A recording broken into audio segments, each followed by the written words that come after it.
Kakinada 37వ division కచ్చేరిపేట Ambedkar Bhavan పరిసర ప్రాంతాల్లో కోతుల బెడద నివారించాలని సోమవారం సిపిఎం కచ్చేరిపేట శాఖ ఆధ్వర్యంలో కలెక్టరేట్ ప్రజా సమస్య పరిష్కార వ్యవస్థ కార్యక్రమంలో జిల్లా రెవెన్యూ అధికారి జె వెంకట్రావుకు వినతిపత్రం సమర్పించారు. ఈ సందర్భంగా సిపిఎం నగర కన్వీనర్ పల్లివలి వీరబాబు మాట్లాడుతూ గత చాలా కాలంగా 37వ డివిజన్లో కోతుల వల్ల ప్రజలు ముఖ్యంగా మహిళలు చిన్నారులు చాలా ఇబ్బందులు పడుతున్నారని తెలిపారు.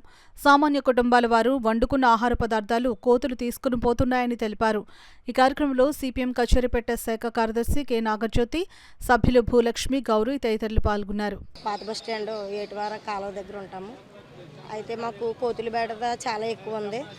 మేము మా చిన్నప్పటి నుంచి చూస్తున్నాము, చాలా కోతులు ఉంటున్నాయి. పిల్లల్ని లాక్కెళ్ళిపోవడం కానీ, కరిసేయడం, ఇంట్లో వస్తువులు పట్టుకెళ్ళిపోవడం, పెద్దవాళ్ళ మీద అది దాడి చేయడం, దానివల్ల మేము చాలా ఇబ్బందులు పడుతున్నాము. చాలాసార్లు వినపత్రం ఇచ్చాము కానీ దాని పరిష్కారం లేదు. ఈరోజు మళ్ళీ ఇవ్వడం జరిగింది. అయితే ఫారెస్ట్ ఆఫీసర్ని పిలిచారు, అడిగితే ఆవిడ నేను పరిష్కారం చేస్తానన్నారు. ఎలాగైనా పరిష్కారం చేయాలని కోరుతున్నాము.